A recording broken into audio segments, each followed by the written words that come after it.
Hi, I'm Coach Corey Wayne, and this is my video coaching newsletter. And the topic of today's video is going to be, are you stuck in the past? In other words, are you in a relationship, or were you once in a relationship in the past that you've just been unable to let go of? Meaning months have gone by since you broke up, maybe even years, or maybe even a decade has gone by since you broke up with this person, and for whatever reason you're still wondering if you could somehow get back with them. Now, one thing I want to say before I go into detail here with this is that a lot of people, and myself included, I've done this in the past when I was younger, is that because I was always a very intense person and my relationships were always very intense, meaning that I only really was interested in dating women I was really interested in, I was really attracted to, and who had a real connection with me and who felt the same thing.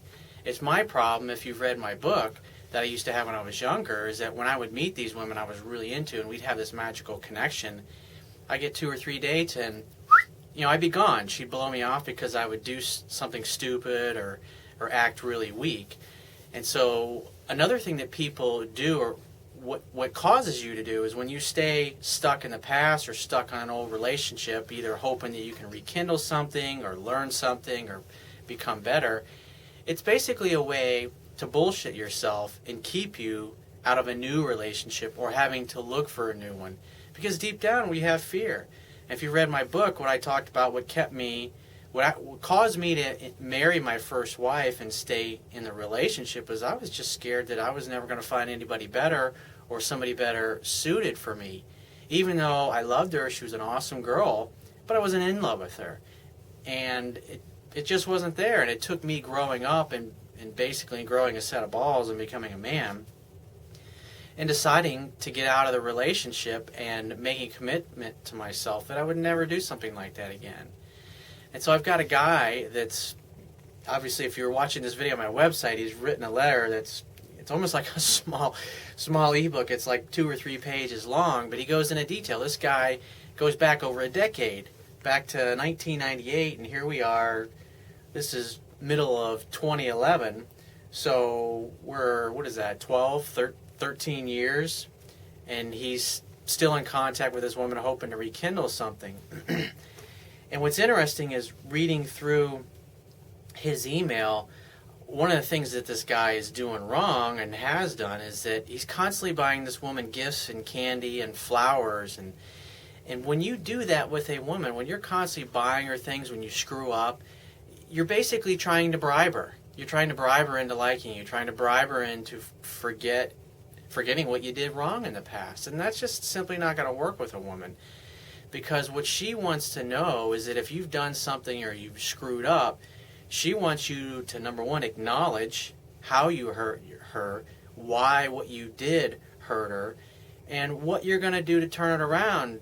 Like the flowers and gifts and things, those are things that you get for your girlfriend or your wife when you have a great relationship and you're head over heels in love. And it's a surprise. It's something out of the blue just to show her how much you love her.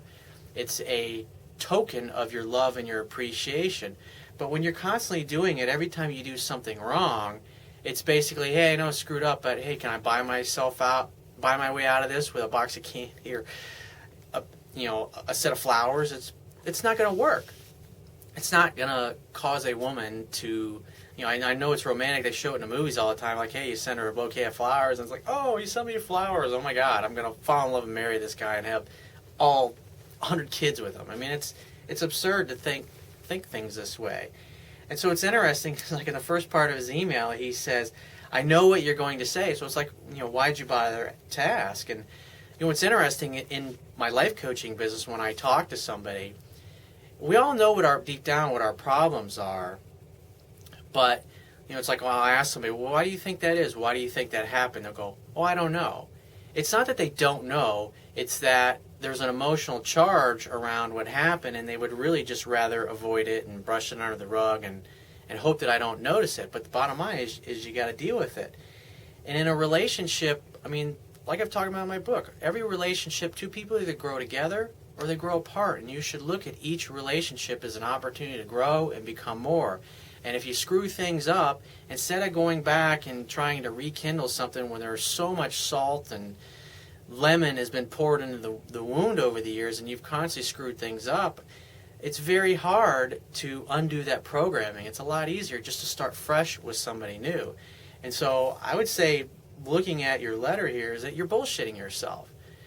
I mean, you're basically using this woman and trying to rekindle something with her, something that might have been great 12, 13 years ago. And he himself, I mean, you yourself say in here, when you've gotten together with her, it's never the same. And that's the problem, is you've emotionally shut this woman down to you because you've done so many things wrong and so many things to hurt her. And so just, I mean, there's so many things there. Obviously with the gifts, you don't want to be doing that. And then towards the end of your email here, you're talking about how you want to prove to her that you've changed and you're a better man now. Well, the best way that you can do that is through your actions, not by trying to plead or trying to reason with her. Like I talk about in my book, women fall in love through their ears. Men tend to fall in love through their eyes. And a woman's going to look at what you do, not necessarily what you say. And so if you're this changed guy, and basically he's like, what should I do? How should I approach it? And it's like, if you really want to get abused, I guess, or put yourself through some more abuse, or do what myself and a lot of my friends over the years have called it, which is heating up leftovers. In other words, going back to somebody that it didn't work out with initially. Ask her out to dinner. You don't need to explain to her or tell her how you've changed or how you're different. When you go to dinner, make sure she's doing 70-80% of the talking, and let her talk about all the things that, whatever's on her mind. How are you? What's going on? What have you been up to? How have you been? And if she brings up something about the past and the relationship, well, what do you mean? Explain that. I'm not sure I want to understand where you're coming from. So are you saying blah, blah, blah, blah, blah? I mean, you got to really get to the bottom of it and ask questions. And what most guys do in these situations is they want to rationalize and they want to argue. And you got to remember, women are emotional beings. And it's why I say in my book, it's like you never want to argue with women because they're coming from a completely different place. And you trying to use logic and reason to get her to raise her emotions and fall back in love with you or fall for you again, it's never going to work. It's like you're speaking a completely different language to her. And so the only thing you can do is treat it as if you're going out on a first date and do everything right. And the only way you can do everything right is if you know the material that's in my book. So I encourage you to read it and reread it to the point where you master the material. And on top of that, get yourself a profile on Match.com or one of the other dating sites and start meeting other women and going out with other women and trying to meet somebody new, as opposed to just focusing all of your life and your energy on this one woman. Because what you're in essence doing is you're communicating to her is that I'm going to put my personal life on hold for you in the hopes that maybe someday you'll go out with me again. And that's a position of weakness. If you come from a position of strength, your attitude is, hey, if you don't want to go out with me again, then great. Give me a call if you change your mind and move on with your life and be willing to walk away.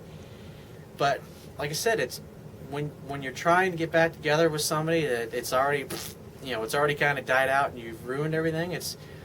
You got to really contemplate and take a step back and think about why is it that you're staying stuck in this person. Normally, I can speak from my personal experience, is that what I used to do is I was just afraid I was never going to meet anybody new.